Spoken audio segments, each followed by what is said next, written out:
Good evening. Welcome to Northbeat. I'm Megan Roberts. We begin tonight in Nunavut, where the city of Iqaluit is working to address the city's long-term water supply needs. Iqaluit has had to deal with water supply issues for years because of low water levels at the city's reservoir, Lake Geraldine. Council voted on a design that would help to supplement the water levels at that reservoir. The CBC's Mahnur Mubarak has that story. The design council voted on involves creating a new reservoir and having water pumped from Apex River and Lake Iqaluit to fill it before it would go into Lake Geraldine, the city's current reservoir. Council previously approved that design but voted to include a pump station at Apex River to add more water. Under this option, water will only be pumped from Apex River and the lake into the new reservoir during summer months. Ian McBean, the project director for the long-term water program, recommended this option to council. It also avoids the need for winter pumping and piping and much lower annual maintenance costs. The project is fully funded through money coming from the federal government. Funding for the project was announced in 2022, and 2 years on out, the project is still in its design phase. Kyle Shepard spoke up about speeding things up during the council meeting. But I'm still really disappointed with the progress we've made to date. It just seems like not enough has happened in a very, very long period of time. And there's a lot more work to go. We haven't started the regulatory process. We don't have designs completed or anything else. McBean says 30% of the design work is done. Next steps include completing studies on Apex River that would support supplementing water and a permitting process which could take a year to complete. The water project is meant to help supply the city with water until 2050. Mahnur Mubarak, CBC News, Iqaluit. The government of Nunavut says it's supporting Whale Cove by coordinating across jurisdictions and providing information. A fire burned down the community's only grocery store last week. The hamlet's post office and fuel store were also lost to the flames. The GN says Arctic Cooperatives is leading the recovery, but that doesn't mean the territorial government is not involved. The territory has coordinated a lot of information, providing information around the building, planning and lands has provided information regarding lot availability. All of our departments have met through our Assistant Deputy Minister Committee to determine whether or not we needed additional supports in the community to ensure that services could resume. We've coordinated with our federal partners to see where they can provide services and support as well. We've had regular calls with the hamlet as well as open communication with the co-op. Whale Cove has declared a local state of emergency, and the fire remains under investigation. NWT MP Michael McLeod announced more than $700,000 in funding for a 3-year project by Makerspace YK in Yellowknife. The funding is through the Canadian Northern Economic Development Agency. McLeod says there's a shortage of skilled tradespeople in the territory, and there's a need to stimulate that sector further.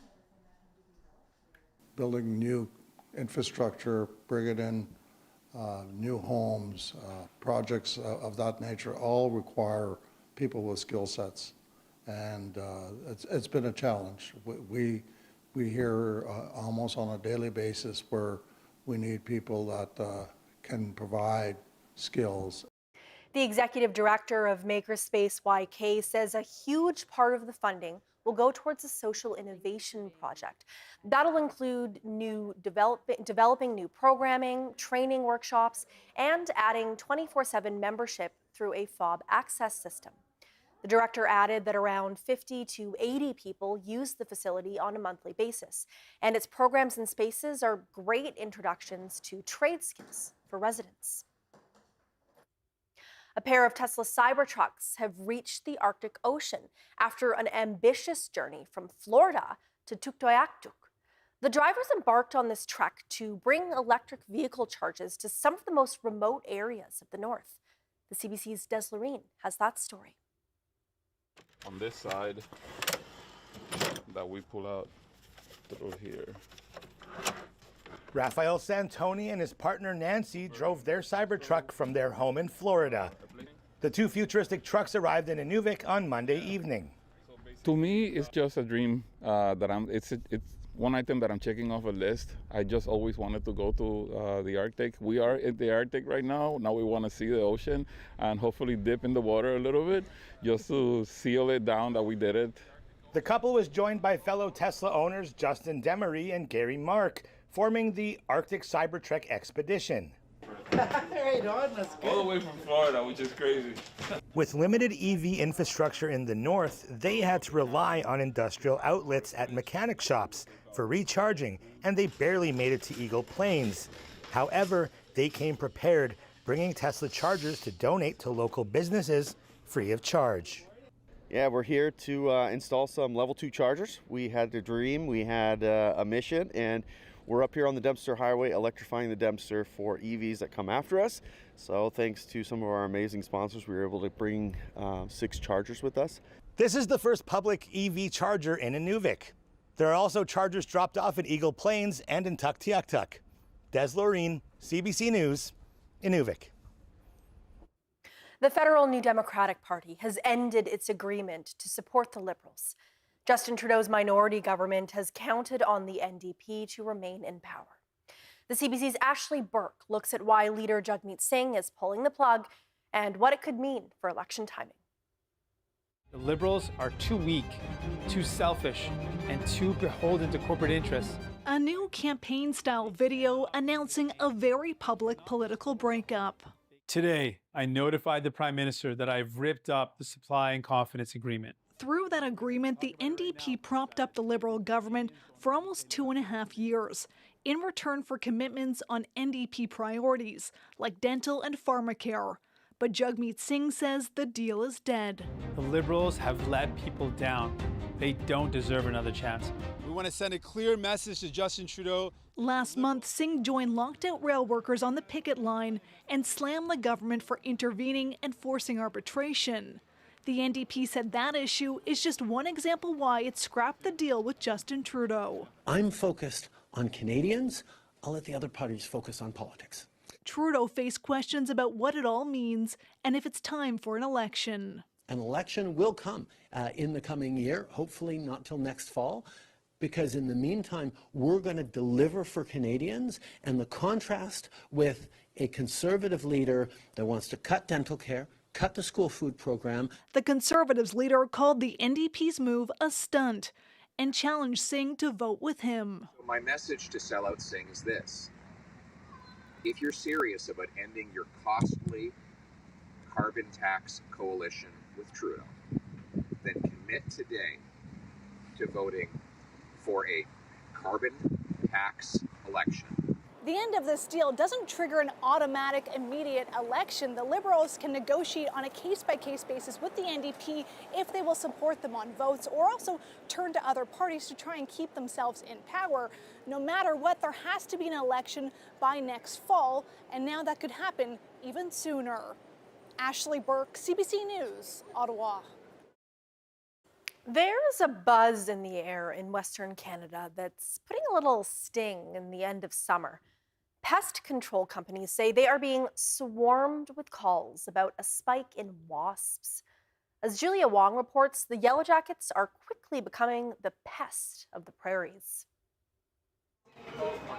Summer in Edmonton means soaking in time on the patio, if you can get away from some pesky companions, wasps. There we go. I thought we'd be free, but not super free. You can never be free with these wasps. They have a tendency of getting in whenever they want to. Anytime you're on a patio anywhere, it feels like they're kind of invading your space. They've been really ferocious with their presence this summer. The irritating insects have been buzzing around this restaurant so much, staff deliberately do not set people outside unless they really want to. Yeah, it's been quite crazy this year. So they're using burnt coffee grinds and zappers to try and fend off the pests and their painful stings. We have had a lot of people coming in, asking for ice, kids crying and all that stuff. It's hard to say whether the number of wasps is on the rise because their population is not tracked, one expert says. But there could be a reason it feels worse in parts of the prairies now. Wasps like it hot and dry. It's really just kind of that time of the year. You know, it's near the end of the season, so they've had all summer to grow their colonies and multiply. And so now, yeah, there will be more of them out than there were earlier in the season. So about 12 inches down now, we finally reached the actual nest. They've dug in that far. Wasps serve a purpose. They eat pests like caterpillars and aphids, and they pollinate as well.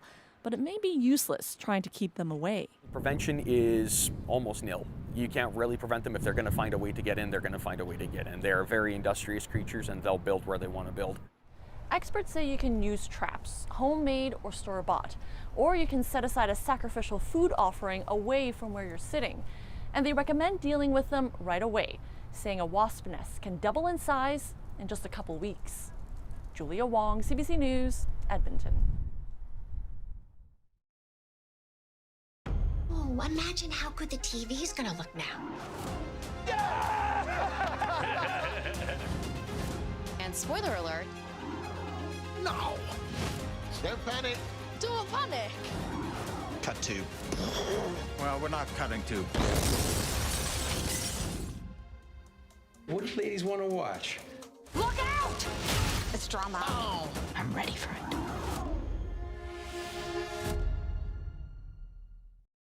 it. Triple. Homicide accepted. Everything all right here? Yeah. Is there a problem? We got a call about a disturbance. I just think there's something really off about this guy. I've lived through today, this day, before. I need you to believe me and tell me I'm not completely crazy. What would you be prepared to do if you had one more chance? Anything. Welcome to Plan B Agency.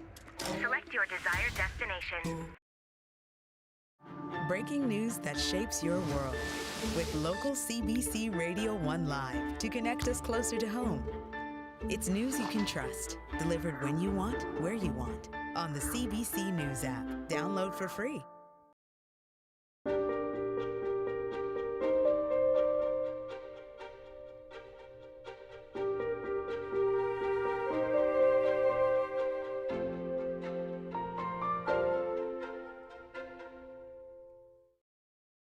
Oh, imagine how good the TV's gonna look now. Oh, God! This is incredible. Did you know this? As if. Could the pressure be any higher? Moments that are so on trend right now. Ticket pricing, artificial intelligence, being a Swiftie. Commotion, available now on CBC Listen or wherever you get your podcasts.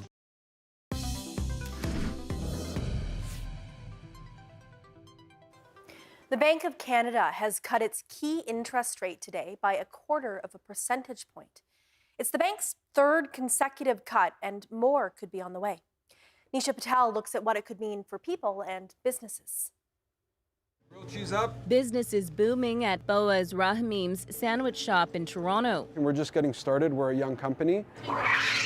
He'd like to open a new location, but even with today's interest rate cut, for many small business owners, borrowing money is still too expensive. It would be pretty steep on top of your everyday costs. So with the interest rates being where they are currently and just the cost of everything, I think for now it's stopping us from going out and doing that. Some homeowners, though, are seeing instant relief as big banks lower their lending rates. So for those with a variable rate mortgage, monthly bills are a little smaller. I mean, we've all been feeling at the grocery stores. We've all been feeling with rising costs and increasing debt in this country. And so every little bit helps. The key interest rate now sits at 4.25% after the Bank of Canada cut rates for the third time in a row.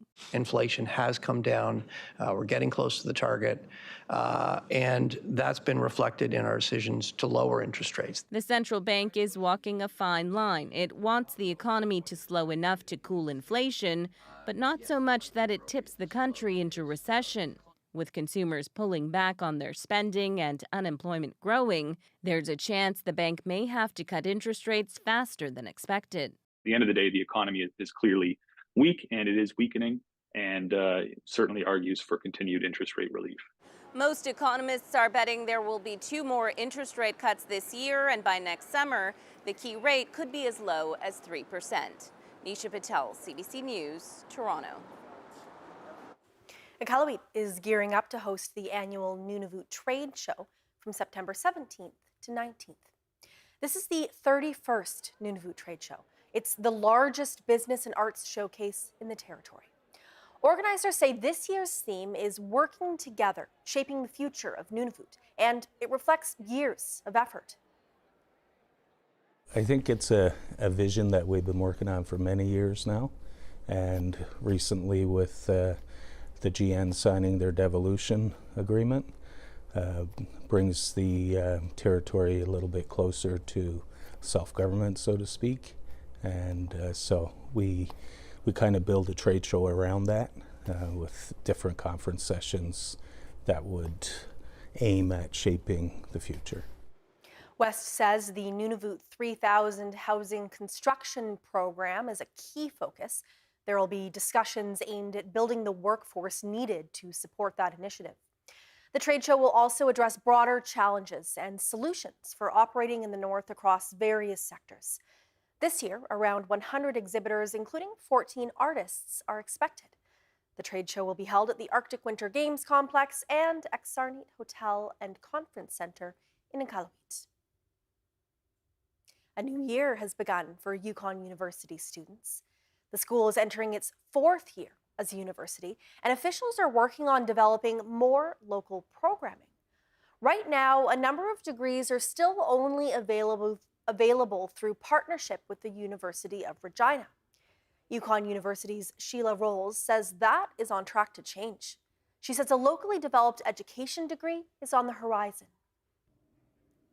We're really working to build a number of new degrees. We launched an academic plan last year, and with that, we were really guided by a lot of our engagement with communities across the territory to really make it so that the degree programs are Yukon U degree programs and not partnered programs. We have some long-standing relationships with the University of Regina, which have been awesome over the years, but it's time to make them ours.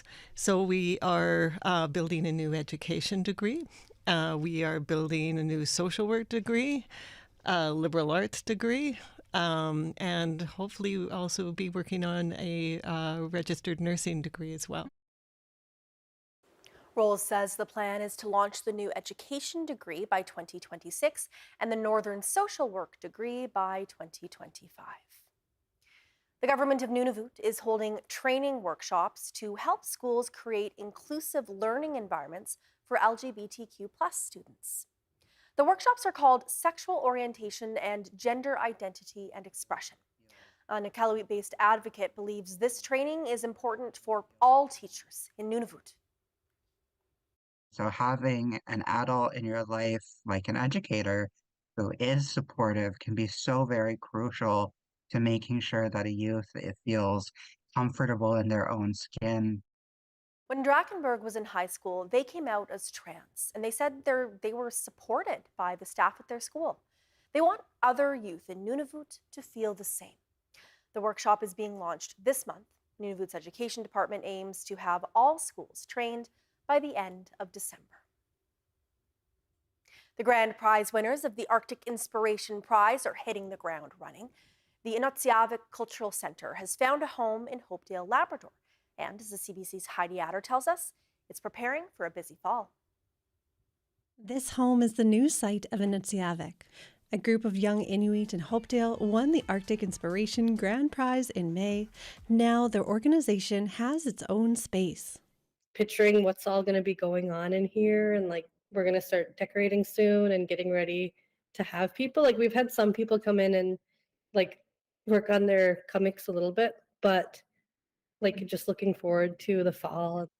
Since the prize, the group started a kamak crafting program, teaching people how to make traditional black-bottom sealskin boots, while working to become incorporated, set up with governance, accounting, policies, and more. Pilgrim says it's been a learning curve, but the support has been surreal. I couldn't even imagine, like, this is what I would be doing when I grew up. Like, it's like not even something I considered. So the fact that like something so amazing can just come out of our ideas and like being able to get the support to do it has been very wild. This fall, they are holding sewing circles, tool crafting, snowshoe making, online and in person in Inuttitut classes, and are planning an open house event for the new space. They hope their journey from a group of friends talking to a charity organization can inspire other Indigenous youth across the country. We're surprised by how much funding is out there, like all these different organizations, all these charities, all this federal government funding and provincial government funding exists like for things like this. Pilgrim recommends people start small, surround themselves with like-minded people, and go out on a limb to see what funding they can receive. Heidi Adder, CBC News, Happy Valley, Goose Bay, Labrador. The next time you visit the Kwanlin Dun Cultural Centre in Whitehorse, a new portrait series might catch your eye. People of Chisantua is a project created by Yataya Van Kampen. Van Kampen is a conservation intern with the local Parks and Wilderness Society. Her focus is on the preservation and care of Chisantua, also known as McIntyre Creek. It's a wildlife corridor that passes through the city. But rather than flora and fauna, her art shines a light on people and what the creek means to them. Van Kampen is a member of the Champagne and Asiac First Nation, and she says she learned a lot from the people she spoke with. With environmentalism, a lot of times I feel First Nation people are excluded from certain initiatives or things like that. So I wanted to have them reflected here. In 2023, the Yukon government closed Chisantua to new mineral staking, but it is continuing to honor pre-existing claims, the majority of which are controlled by Gladiator Metals. A Manitoba designer is getting a collection of her work ready for a runway in France.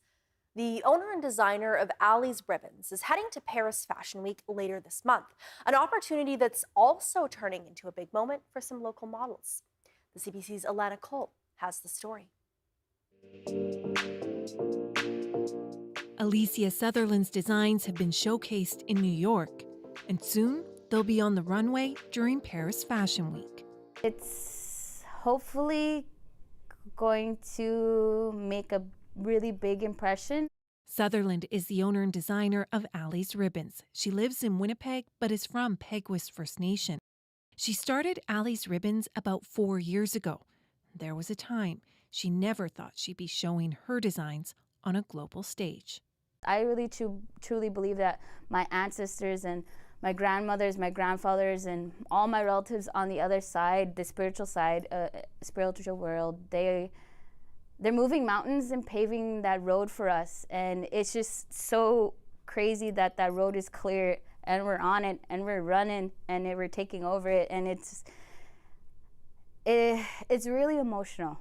I don't know how to describe it because Indigenous fashion is blowing up and it's overwhelming that I'm a part of it. She isn't showing the collection that will be revealed in Paris, but Sutherland says it includes gowns and men's pieces, different colors, textures, and intense ribbon work. She says ribbon work can symbolize different things for different people, and she has her meaning. Empowerment, sense of identity, strong, bold. It means all the good things in life. That's what ribbon work is.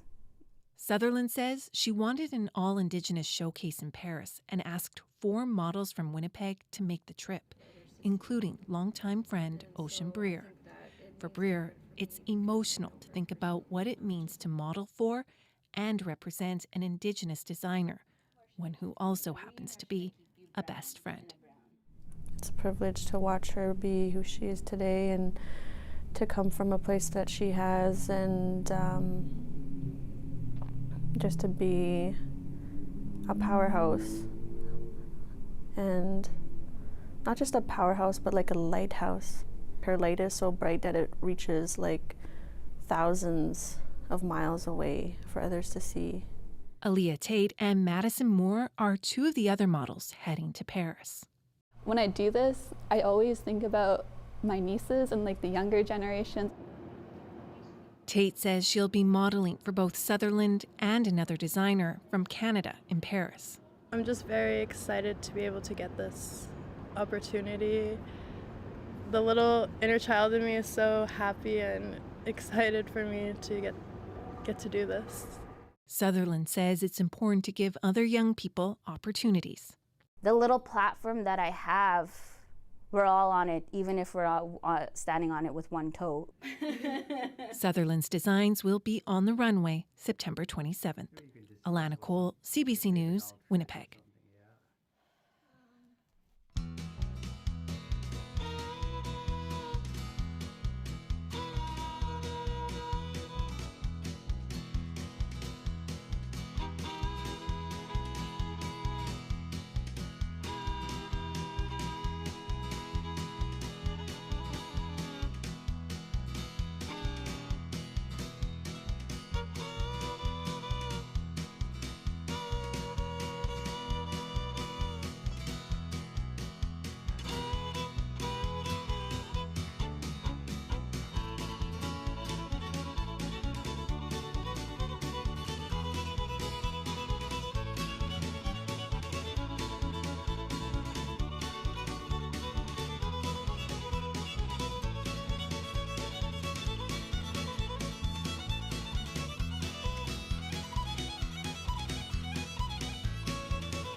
And that is Northbeat for tonight. For news anytime, go to cbc.ca/north. Thank you for watching. I'm Megan Roberts. Have a good night.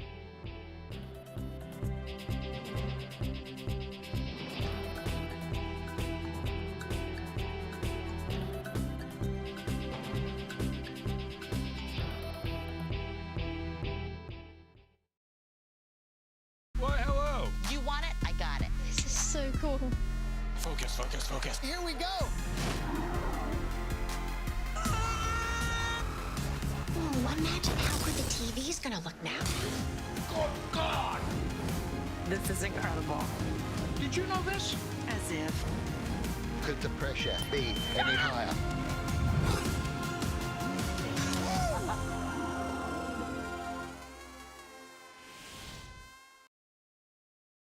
I'm such a fan of this show. Listen to the podcast, Q with Tom Power. The story itself is so unbelievable. The industry wasn't set up for me to thrive in. The presence I feel now is not something that I believed to be possible in the past. So many people thought I couldn't do it. They doubted me. I felt like I ripped my whole heart out. I didn't realize how formative 25 to 30 would be. I have to kind of repress my own self-doubt. You're one of my favorite interviewers, so I was pumped. Get out of here. Q with Tom Power. Available now on CBC Listen or wherever you get your podcasts. Hi. Yeah, you can come on over. I'll be right there. I feel better already. It's got to come from the heart. I will cry. You're so together. Spicy. Now we're all just getting the sillies. How much more connected do you want to be? Yeah. Is this a team meeting? Because I'm part of the team. See you there.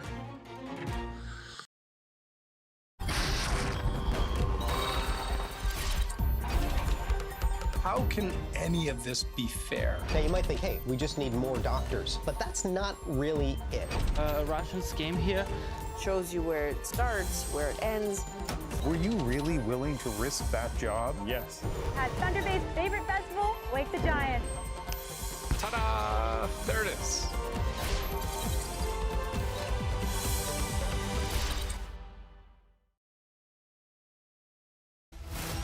I've lived through today, this day, before. What would you be prepared to do if you had one more chance? Anything. Welcome to Plan B Agency. Select your desired destination.